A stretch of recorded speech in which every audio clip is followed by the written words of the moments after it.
সাবেক উপদেষ্টাদের বিরুদ্ধে সুনির্দিষ্ট অভিযোগ পাওয়া গেলে অনুসন্ধান করবে দুর্নীতি দমন কমিশন দুদক।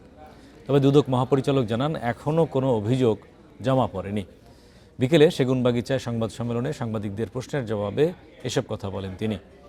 সংস্থার মহাপরিচালক জানান তফসিলভুক্ত যে কোনো অভিযোগ আসলে দুদক তা এড়িয়ে যেতে পারে না। ন্যায় বিচারের স্বার্থে অপরাধের বিচার করতে হবে।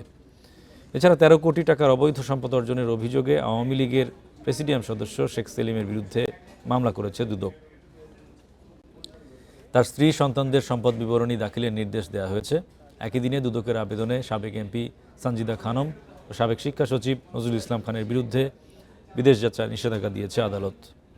যে কোনো ব্যক্তির বিরুদ্ধে, এখানে শুধু সাবেক উপদেষ্টা নয়, যে কোনো ব্যক্তির বিরুদ্ধে যদি অভিযোগ এসে থাকে, যাচাই বাছাই কমিটি এই অভিযোগগুলো পর্যালোচনা করবেন।